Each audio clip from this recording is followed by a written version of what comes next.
It's been a minute since my last Betsy Brunch update, and I promise it's not because I haven't had anything to share. I've just been busy. Quick recap. What started with me raising ethical concerns over promoting microdosing GLP-1s as a medical provider, using your title and influence not to educate, but instead create consumers who are not your patients, escalated into a popular internet neurosurgeon poorly attempting to slut shame me for doing OF, which I met with precision and a calm spirit when I informed my audience that she is in fact the subject of a Department of Justice investigation concerning fraud, and the fact that she didn't have any hospital privileges anywhere. In fact, that is still true today.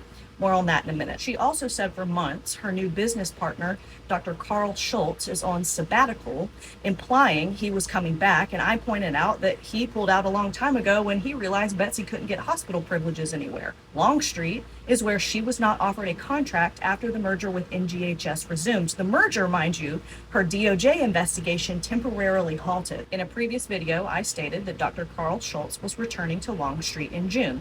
This was my phone call with Longstreet last week. Good morning. Thank you for calling Longstreet Neuroscience and Orthopedic Center. This is how may I help you today?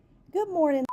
I am due for a follow-up with Dr. Schultz, but I knew he was taking some time off, and before I get my calendar out and try to schedule something, I was wondering, is he back yet, or is he still taking some time off? No, he's back seeing patients. Okay. I'll get my schedule together, and I'll give y'all a call back. Thank you so much. You're welcome, love. Bye-bye. Bye-bye.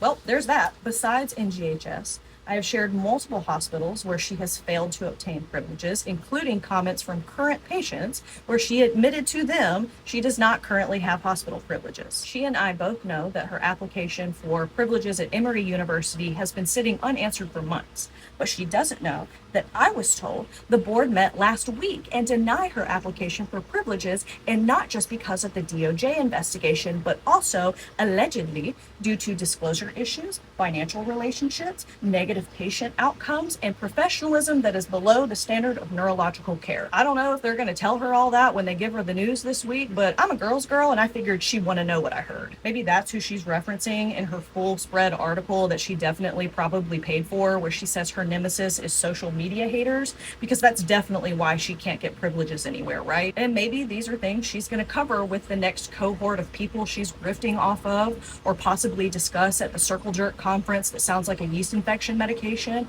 But if she's looking for talking points, I have a few more. She mentions she's CEO of Southern Neurosurgery, but a patient confirmed to me that it's a hallway inside of Southern Pain and Spine, a separate clinic based out of Atlanta. And curiously, the husband of one of the physicians at Southern Pain and Spine is on the LLC paperwork for Betsy's clinic. I know in Georgia it's not legally required to disclose who owns an LLC, but it's just kind of weird if it's the CEO of a hallway, you know? Speaking of paperwork, here's another talking point idea.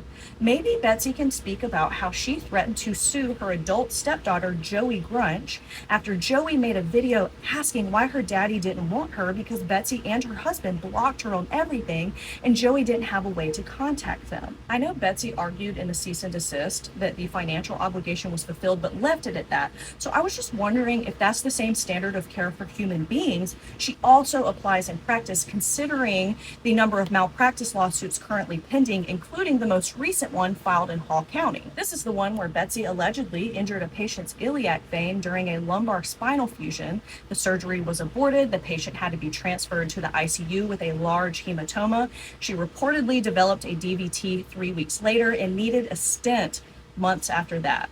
But maybe she's just a hater too.